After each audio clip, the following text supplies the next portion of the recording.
Hammalarga assalomu alaykum. Yaxshimisizlar? Charchamasdan. Suvlarni suv demay, yomg'irlarni yomg'ir, qorlarni qor demay, do'llarni do'l demay.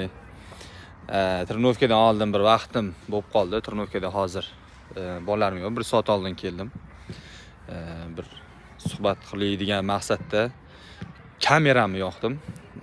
Shu bir narsa o'ylantiradi trenerlarni. Eslasanglar 7-8 yil oldin biza Trenovkalarga kelgan paytimiz, Trenovkaga borib yurgan paytimizda biza Trenovka desa anaqa qidirdik. Vaqtim o'tsa bo'ldi, prosta o'ynab kelsam bo'ldi, tam maza qilib vaqtim xushachaq o'tdi bo'ldi degan narsa yo'q edi. Hammamizda qanaqadir beg'ubor orzularimiz bor edi. Xudo xolasa akademiyaga kiraman, Paxtakor akademiyaga kiraman yoki Bunyodkor akademiyaga kiraman. Undan keyin professional futbolga o'taman, Paxtakor yoki Bunyodkorda yuraman. Terma jamoa meni chaqiradi, undan keyin Real Madridda yo Barselonada o'ynayman degan bir shunaqa fantastik g'oyani beg'ubor orzular bo'lardi. Endi afsus, bu hammasi baribir vaqt o'tibmi, har xil sharoitlarga, har xil sabablarga ko'ra ko'pchilikda bu armon bo'lib qolgan. Lekin hozirgi holatimiz juda ko'pchilikda bolalarda achinarli holat. Shunaqangi imkon sharoitlar bo'lib turib, har xil bahonalar bo'lishi, ota-onalar tarafdan bahonalar bo'lishi, to'g'ri sarmoya qilmaslik, bolaga to'g'ri sarmoya qilmaslik, faqat usti but qorni to'q o'qitsam bo'ladi deb o'ylashadi. Robert Kiyosakini bir o'zi yozgan, o'zini hayotidan kelib chiqib yozgan kitobida shuni aytganki, hamma ham o'qishda zo'r bo'lmasligi mumkin. Kimdir mehnatda yaxshi qilishi mumkin, kimdir sportda yaxshi bo'lishi mumkin, kimdir biznesda zo'r bo'lishi mumkin.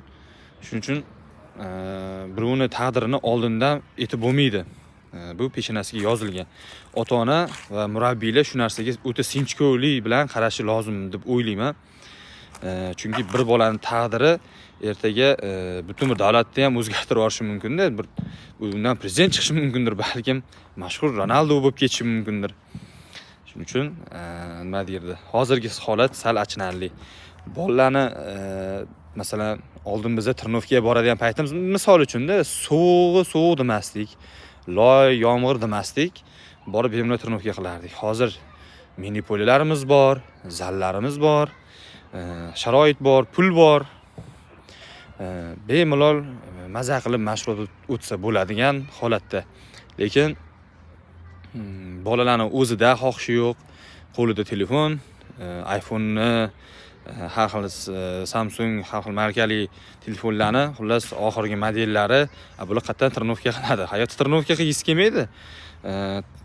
PUBG, har xil o'yinlardan ko'tarilib bloger bo'lib ketgisi keladi bularni hozirgi paytda.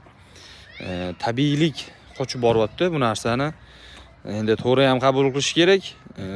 O'sha aytib o'tgan Robert Kiyosakini gapida hamma ham sportda ham zo'r emasligi mumkin. Kimdir mehnatda, kimdir hozir kibersportda zo'r bo'lishi mumkin. Kimdir haypajorlik qilib mashhur bo'lishi mumkin. Shuning uchun mayli, endi hammani omadini bersin. Nima deymiz?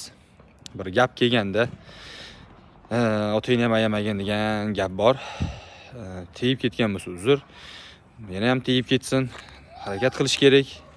Ishlash kerak, ishlashni davom etish kerak, rivojlanish kerak, hadeb virtuallikda yopishib yotavermasdan.